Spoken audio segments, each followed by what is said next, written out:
Hello students, today we are going to continue chapter 3, that is motion in straight line. इसमें आज हम लोग देखेंगे इक्वेशंस ऑफ मोशन। तो ये 3 इक्वेशंस ऑफ मोशन होती हैं जो हम लोगों ने पिछली क्लासों में पढ़ी हैं। फर्स्ट है v is equal to u plus a t, second है s is equal to u t plus half a t square, third है v square is equal to u square plus two a S.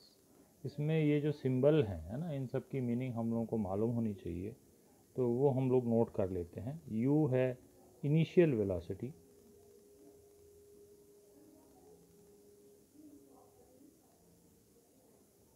v है final velocity,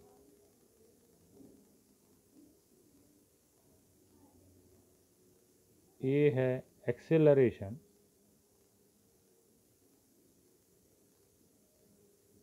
और t है time, s है displacement. तो ये जो popular symbol की जो मीनिंग है ना, वो अपन के लिए पता रहेंगी। जैसे कोई भी ऑब्जेक्ट मान लो इनिशियल वेलोसिटी u से चल रहा है, ठीक है। अब उसमें अपन ने कुछ एक्सेलरेशन a अप्लाई कर दिया, वो t टाइम तक अप्लाई कर दिया, तो उसके बाद जो उसकी वेलोसिटी हो गई वो हो गई फाइनल वेलोसिटी v, और इस टाइम इंटरवल में उसने टोटल डिस्प्लेसमेंट कवर किया s। तो इन पांचों जो क्वांटिटीज़ हैं इनमें ये रिलेशनशिप्स बनाई जाती हैं और इनको कहा जाता है इक्वेशंस ऑफ मोशन, है ना। तो इनका डेरिवेशन हम लोग अभी करेंगे। Now we start with derivation of equations of motion by mathematical method. तो इसमें जो तीनों इक्वेशन हैं उसको मैथमेटिकल मेथड से डिराइव किया जाएगा। So we start with first equation of motion, है ना। So suppose we have an object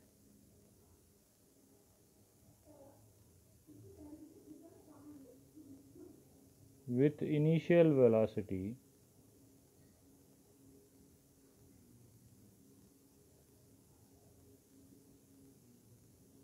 u, उसकी शुरू में जो वेलोसिटी है वो u है ना।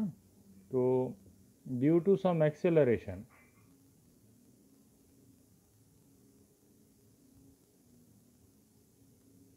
a, उसमें एक्सेलरेशन a लगा दिया है ना,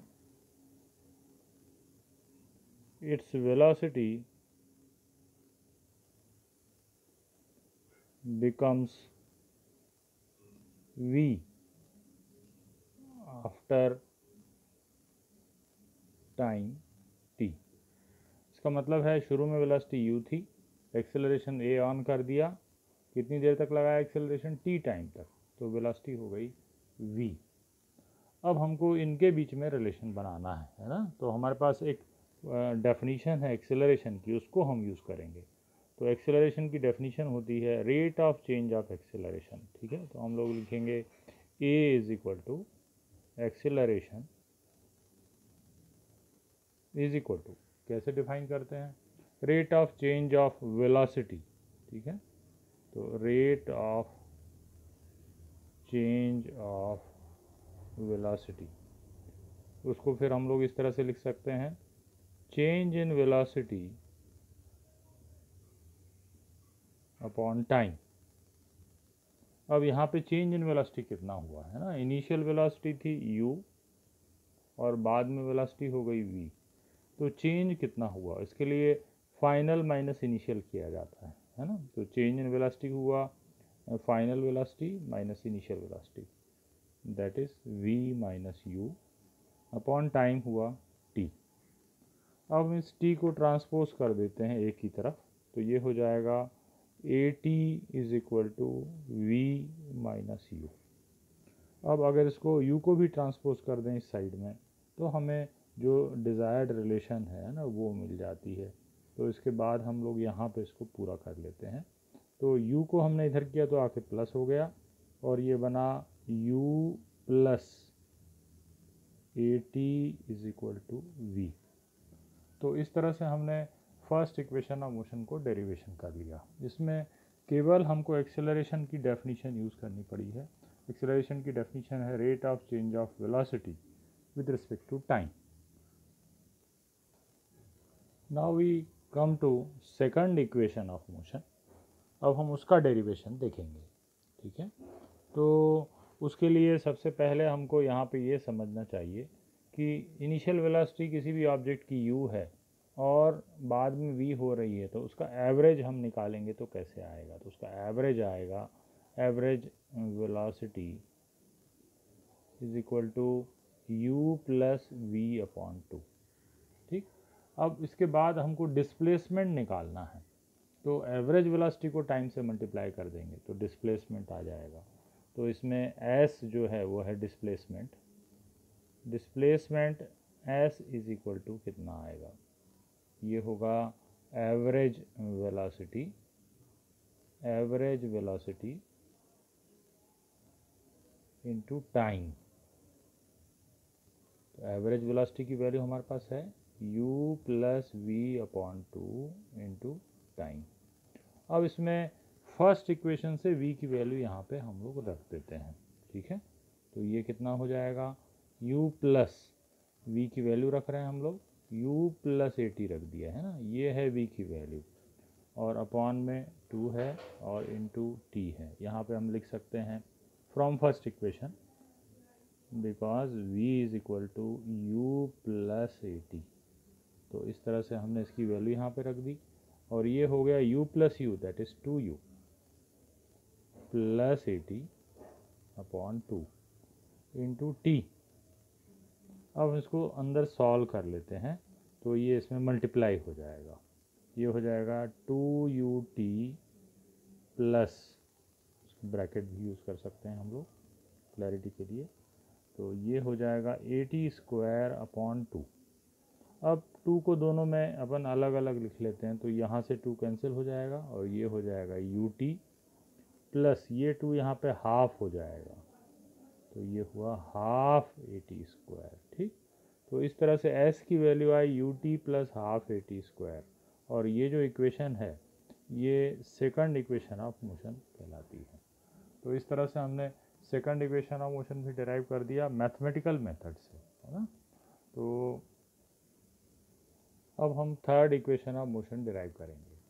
इसके लिए फर्स्ट इक्वेशन से हम t की वैल्यू निकाल लेते हैं, तो लिखेंगे फ्रॉम फर्स्ट इक्वेशन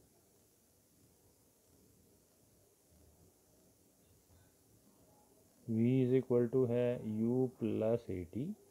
इसमें t की वैल्यू हमको निकालना है ना।